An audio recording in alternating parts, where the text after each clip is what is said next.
शुरू हो गया सर। हाँ जी सर। चलिए छात्र, स्वागत है आपके इस सेकंड क्लास में। चलिए बच्चों, कमेंट कीजिए कल हमने कहाँ तक पढ़ा था। हाँ जी हाँ जी, ठीक है। चलिए तो चैप्टर 1 क्लियर हो गया था ना। चलिए गणेश बोल रहे हैं 1 क्लियर हो गया, तो सर आज 2 स्टार्ट करना है। ठीक ठीक है ठीक। अरे good morning good morning good morning. चलिए जी, इसको सब्सक्राइब कर लेना है, लर्न दिस ग्लोरियस 2.0। लाइक तो भर भर के देना है, भर भर के लाइक देना है, ठीक है। चलिए तो आज की कहानी शुरू किया जाए। तो आज पढ़ना है आपको चैप्टर 2। कल के वाला रिवीजन करा लें। कल क्या क्या पढ़े थे? HCF, LCM, शांत शांत, अपरिमेय, परिमेय, यही सब पढ़े थे ना। चलिए उसको रिवीजन करके रखे हुए हैं। चलिए अच्छी बात है, ठीक है ठीक है ठीक है। आप गुड मॉर्निंग कोई नहीं बोलेंगे। अब क्लास शुरू करते हैं। तो क्लास 2/30 में स्वागत है जी आप लोग का। क्लास शुरू किया जाए। आज पढ़ते हैं चैप्टर 2। चैप्टर 2 जो कि था द्विघात बहुपद। द्विघात बहुपद।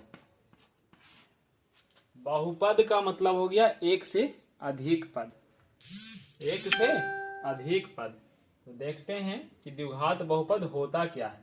द्विघात का मतलब दो घात, दो घात। अब द्विघात बहुपद होता कैसे है, किस प्रकार से लिखा जाता है, इसका मानक रूप क्या है। तो द्विघात बहुपद उस बहुपद को कहते हैं जिसका अधिकतम पावर 2 हो। कितना हो?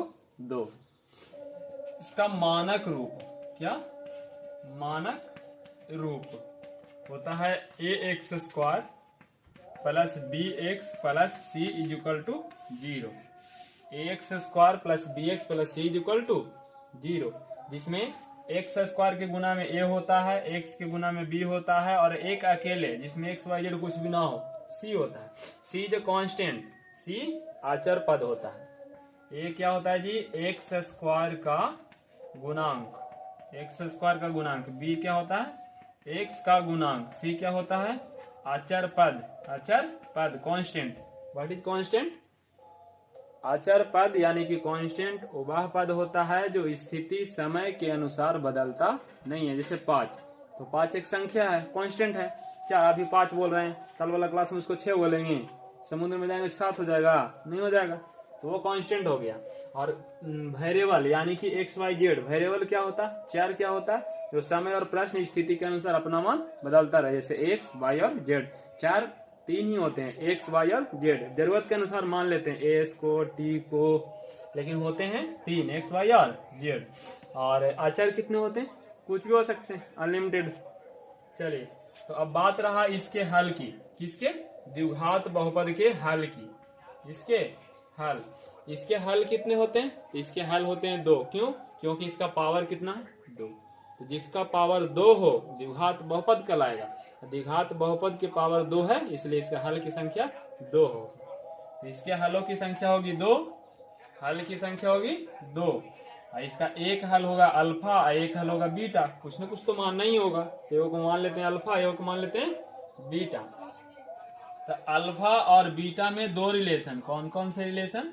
पहला होगा मूलों का योगफल। मूलों का योगफल।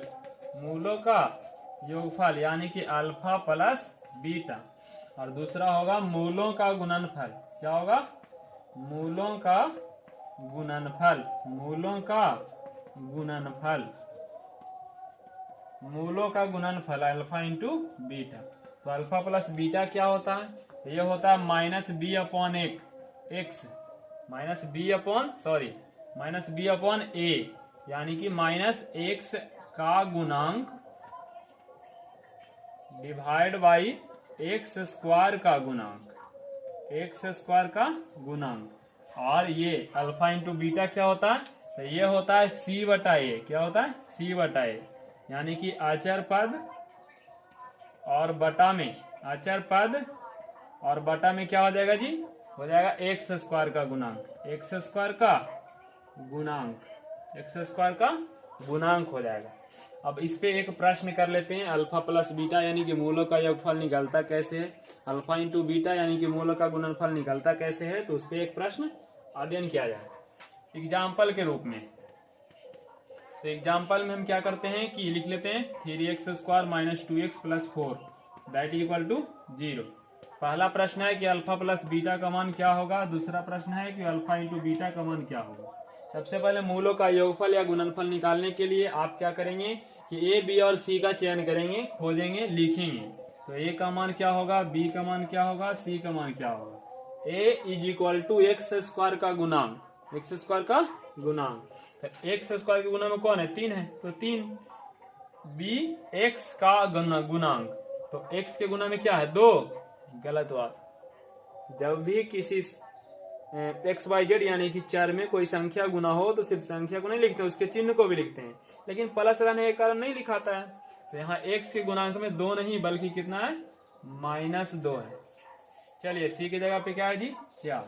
अब अल्फा इंटू बीटा का फॉर्मूला लगा लिया जाए। क्या होता है रिलेशन, -b/a होता है। -b/a माइनस तो एक फॉर्मूले से आ गया, और b के जगह पे भी -2 है, तो माइनस माइनस +2 बटा में a की जगह क्या है 4। काटने के बाद हमारे पास क्या होगा, ऊपर में 1 नीचे में 2, that is your answer. Next alpha into beta is equal to c/a। c का मान क्या है जी, c का मान है 4, और a का मान क्या है जी, a का मान 3 है, तो कटने वालों में से है नहीं, तो आंसर हो जाएगा 4/3 4/3, दैट इज योर आंसर।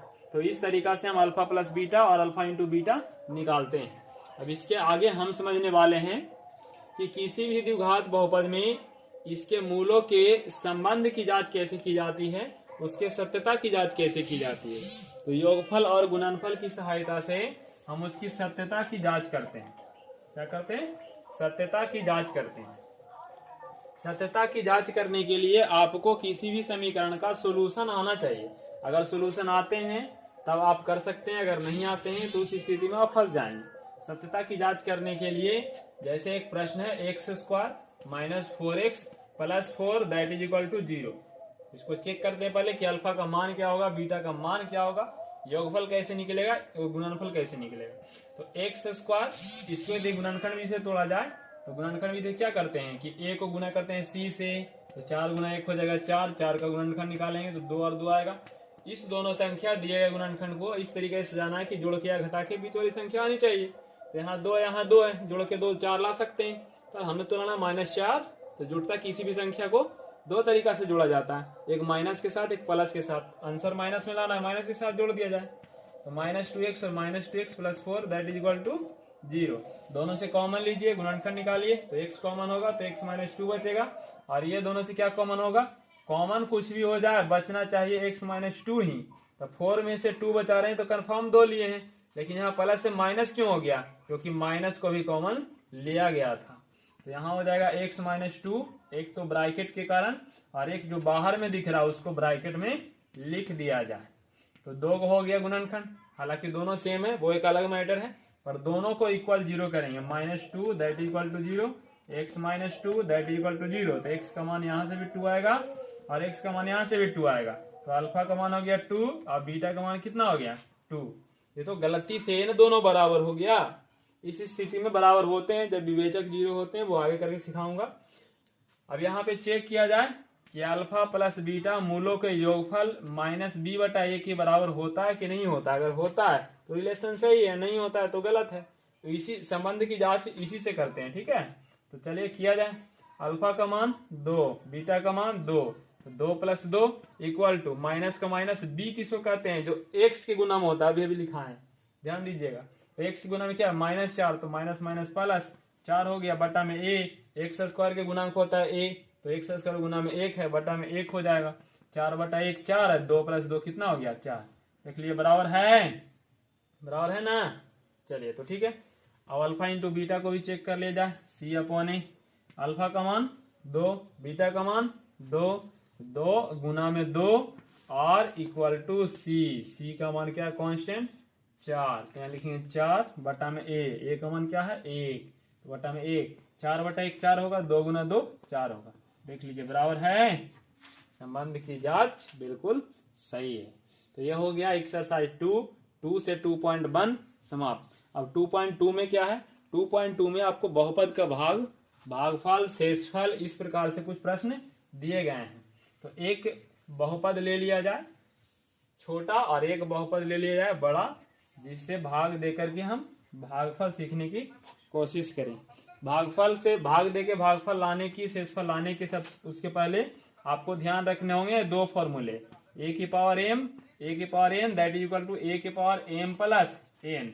अगर इस चीज को आप ध्यान रखे हैं तो आप ध्यान रखेंगे कि जब भी हमको पावर में 3 लाना पड़ेगा तो उसको हम क्या करेंगे, अगर x से भाग दे रहे हैं तो पावर 2 से गुना करना होगा। कितना से गुना करना होगा, 2 से, इसलिए कि यहाँ पावर 1 होता है, यहाँ पावर 2 है, बेस सेम है, तो बेस में पावर क्या होता है 1 + 2 जुड़ जाता है इस फॉर्मूले से। तो आंसर क्या होगा 3। इस बात से यदि फोकस करते हैं तो आप बहुत ही आसानी से क्या बोलते हैं बहुपद का भाग दे सकते हैं, शेषफल निकाल सकते हैं। चलिए पहला प्रश्न लिखा जाए, क्योंकि इसका कोई फॉर्मूला नहीं होता है कि शेषफल आप कैसे निकालें, ऐसे एक ट्रिक बताऊंगा मैं लास्ट में, थोड़ा ध्यान देंगे। तो पहला प्रश्न लेते हैं, x - 2 x² + 3x + 4 को भाग देकर भागफल और शेषफल बताएं। भागफल और शेषफल बताएं, शेषफल बताएं।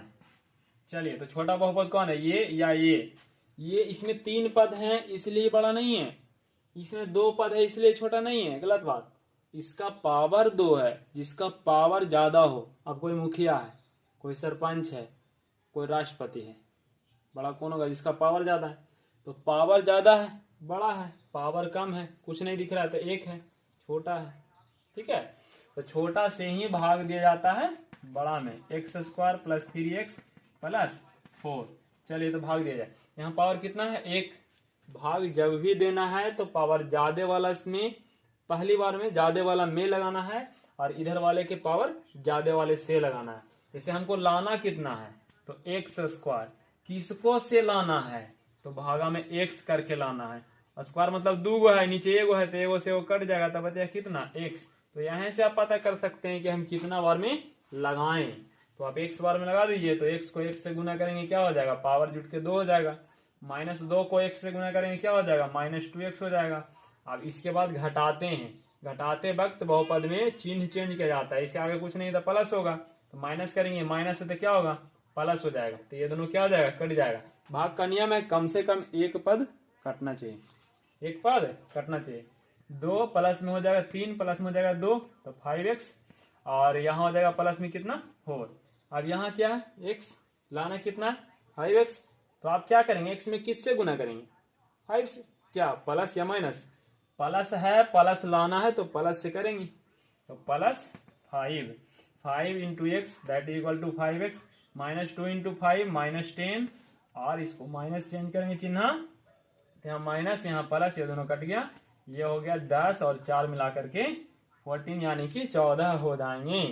अब आप देखिए कि इससे नीचे वाला बड़ा है कि छोटा, पावर यहाँ ज्यादा, यहाँ तो x है ही नहीं, यहाँ x नहीं पावर 0 है, तो ये छोटा हो गया, तो बड़ा पावर वाला आदमी छोटा वाला ही आएगा नहीं, तो उससे भाग नहीं दे सकते। तो अब शेषफल इतना हो जाएगा, भागफल इतना हो जाएगा, तो हम लिख देंगे भागफल इज इक्वल टू x + 5 और शेषफल इज इक्वल टू 14। ओके, अब इसी प्रश्न को भाग ना दे करके अगर डायरेक्ट शेषफल पूछा जाए तो बिना भाग दिए भी निकाला जा सकता है, लेकिन भागफल निकालने का कोनो ट्रिक नहीं है। अगर क्वेश्चन में पूछा जाए कि x - 2 से इसमें भाग देके शेषफल बताइए तो क्या आएगा, तो ऑब्जेक्टिव प्रश्नों में बिना भाग दिए भी आप शेषफल निकाल करके बता सकते हैं, जैसा कि अभी सिखाते हैं आपको। अगर शेषफल निकालना हो तब, भागफल में ये सारा ट्रिक काम नहीं करता है। तो चलिए क्या करेंगे कि छोटा बहुपद को हम बराबर 0 लिखेंगे और x के मान निकालेंगे, -2 हो जाएगा, क्या हो जाएगा +2। अब इस +2 को इस बहुपद में रख देंगे। अगर इसमें रखने के बाद शेष सोल्व करने पर 0 आता है तो समझ लीजिए कि शेषफल नहीं बचेगा, मतलब पूरा कट जाएगा, पूरा कट जाएगा।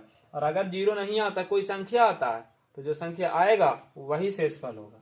जैसे इस बहुपद में रखिए x की जगह 2, तो 2 का स्क्वायर हो जाएगा प्लस 3, 3 और x के साथ क्या रिलेशन है, गुना में है, तो गुना में हम रखेंगे x की जगह 2 और प्लस में क्या हो जाएगा 4, 2 के स्क्वायर 4, प्लस में 3 गुना 2 6 और प्लस क्या 4, 4 और 6 10, 4 14।